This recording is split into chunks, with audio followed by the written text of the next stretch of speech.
ಇಲ್ಲ. ನಮ್ಮ ವಕೀಲರು ಹೇಳಿದ್ರು ನಿಜಗೂ ಶಿವಗಳ ತಪ್ಪುಗಳು ಹೇಳಿದ್ರೆ ಮೊದಲು ಯಾರೂ ನಂಬಲಿಲ್ಲ, ಅದು ಒಪ್ಪಲಿಲ್ಲ, ಅವ್ರಿಗೆ ಭಾಳ ತ್ರಾಸನಂತಿ. ನಿಜಗುಣ ಶಿವಯೋಗಿ ಮುಂದೆ ಏನು ಕೊಟ್ಟಾರೆ ಮತ್ತು ಶಿವಯೋಗಿ ಅಲ್ಲತ್ತಾರಂದ್ರೆ ಇವ್ರಿಗೇನು ಹೇಳೋದು?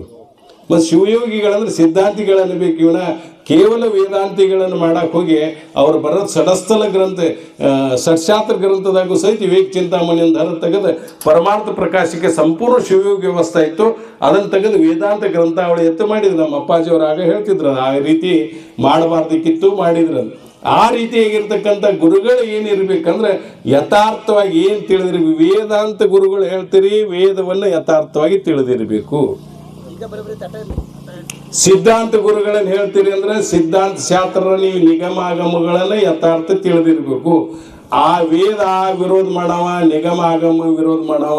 ನಮ್ಮ ನಿಜಗೂ ಶಿವ ಶಾಸ್ತ್ರ ಪ್ರಕಾರ ಏನಿಲ್ಲ, ಗುರು ಅನಸುಗಳಿಲ್ಲ. ಶ್ರುತಿ ವಿರಹಿತವಾದ ಮತವತ ನುಡಿಯುವುದೇ ಚಂದ, ಶ್ರುತಿಯ ನುಡಿದು ತರ್ಕ ನಿಪ್ಪಂತೆ. ಸ್ವತಃ ಶ್ರೀಮನಿಜ ಶ್ರುತಿ ಸಮ್ಮತವಾಗಿತ್ತು, ಅದನ್ನು ನಾವು ಒಪ್ತೀವಿ. ಅದಕ್ಕೆ ವಿರೋಧ ಆದ್ರೆ ಅನ್ನಿರ್ಲಿ ತಮ್ಮಿರ್ಲಿ ನಮಗೇನ ಸಂಬಂಧ ಬರೋದಿಲ್ಲ. ನಾವು ಶಾಸ್ತ್ರ ಪ್ರಕಾರ ವಿಚಾರ ಮಾಡಕ್ಕೆ ಹೋದ್ರೆ ಆ ಪ್ರಕಾರವಾಗಿ ಏನಾಗೈತೆ ಅಂದರೆ ವೇದ ಅರ್ಥವನ್ನು ಯಥಾರ್ಥವಾಗಿ ಬಲ್ಲವರಿರಬೇಕು.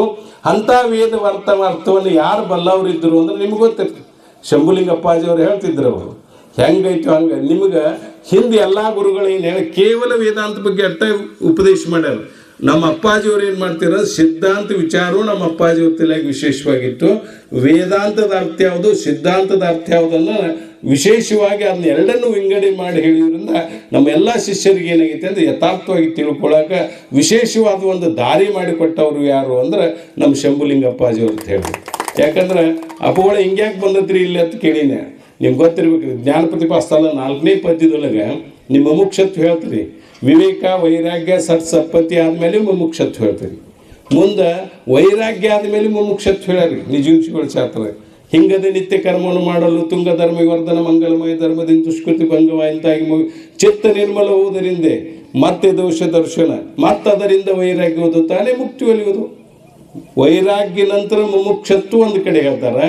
ಈ 3 ಸಾಧನ ಆದಮೇಲೆ ಮುಮುಕ್ಷತ್ವ ಹೇಳ್ತಾರೆ. ಖರೆ ಯಾವ ರೀತಿ ಹೇಳ್ಯಾರ ನಾವು ಸರಿಯಾಗಿ ತಿಳ್ಕೋಬೇಕು.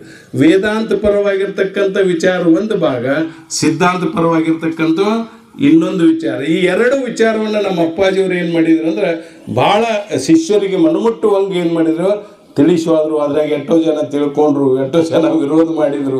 ಪರಂತು ಏನಾಗೈತಿ ಅಂದ್ರೆ ಎಲ್ಲರಂಥವ್ರು ಇದ್ದಿದ್ದಿಲ್ಲ ನಮ್ಮ ಗುರುಗಳು. ನಿಮ್ಗೆ ಗೊತ್ತಿರ್ಬೇಕು. ನಾ ಹಗಲೆಲ್ಲ ಹೇಳ್ತಾರೆ, ಎಲ್ಲರಂಥವ್ನು ಅಲ್ಲ ನನ್ನ ಗಂಡ ಆತು. ಯಾರು ಶಿಶುನಾಳ್ ಶರೀಫರು ಹೇಳ್ತಿದ್ರಲ್ಲ, ಬಲ್ಲಿ ಇದನ್ನು ಪುಂಡ ಹಂಗೆ ಇದ್ರು. ಅವ್ರು ಅಪ್ಪಗಳು ಸ್ಟೇಜ್ ಏರಿದ್ರು ಅಂದ್ರೆ ಹೆಚ್ಚು ಕಡಿಮೆ ಎಲ್ಲರಿಗೂ ಜ್ವರ ಬಂದಂಗೆ ಹಾಕಿತ್ತು.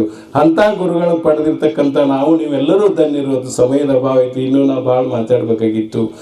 ನಮ್ಮ ಗುರುಗಳು ಒಂದೇ ಸಂದೇಶ ಹೇಳ್ಯಾರ, ಅದನ್ನೊಂದು ನೆನಪಿಡ್ರಿ. ಯಾರು ಗೃಹಸ್ಥರಿದ್ದೀರಿ ನೀವು ಗೃಹಸ್ಥರ ಕಡೆ ಉಪದೇಶ ತಗೋರಿ. ಯಾರು ಸನ್ಯಾಸಿಗಳಿದ್ದೀರಿ ಸನ್ಯಾಸಿಗಳು ಗುರು ಒಂದಿಲ್ಲ, ಇಲ್ಲ ತಂದಿಲ್ಲ.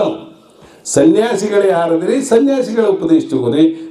ಗೃಹಸ್ಥರು ಯಾರದಿರಿ ಗೃಹಸ್ಥರ ಕಡೆ ಉಪದೇಶ ತಗೋರಿ ಅಂತಕ್ಕಂಥ ಸಿದ್ಧಾಂತವನ್ನು ತಮ್ಮ ಶರೀರ ರೂಪರೆಂತರು ಹೋರಾಟ ಮಾಡಿದ್ರು. ಪ್ರಾಣವಾದರೂ ಬಿಡುವುದಿಲ್ಲ ಅಂದ್ರೆ ಅವ್ರ ಅಪ್ಪಾಜಿಯವರು. ಎಷ್ಟೋ ಜನ ವಿರೋಧ ಮಾಡಿದ್ರು ಸಹಿತ ಅಪ್ಪಾಜಿಯವರಂಥ ಹಠ ಬುದ್ಧಿನೇ ಇತ್ತು. ಇದ್ದಕ್ಕಿದ್ದಂಗೆ ಹೇಳೋದೇ ನಂದೇ ಆದಾಗಿರ್ತಕ್ಕಂಥ ಒಂದು ಹಠಾರಿ ಅನ್ನೋ ಮಾತನ್ನು ಅವ್ರ ಅಪ್ಪಾಜಿಯವರು ಹೇಳ್ತಿದ್ರು. ಆ ರೀತಿಯಾಗಿರ್ತಕ್ಕಂಥ ಗುರುಗಳನ್ನು ಪಡೆದಿರ್ತಕ್ಕಂಥ ನಾವು ನೀವು ಧನ್ಯರು. ಅವ್ರು ಹೇಳಿರ್ತಕ್ಕಂಥ ಮಾರ್ಗದರ್ಶನದಾಗ ನಾವು ನೀವು ಹೋಗೋಣ ಅಂಥೇಳಿ ನನ್ನೆರಡು ಮಾತಿಗೆ ವಿರಾಮ.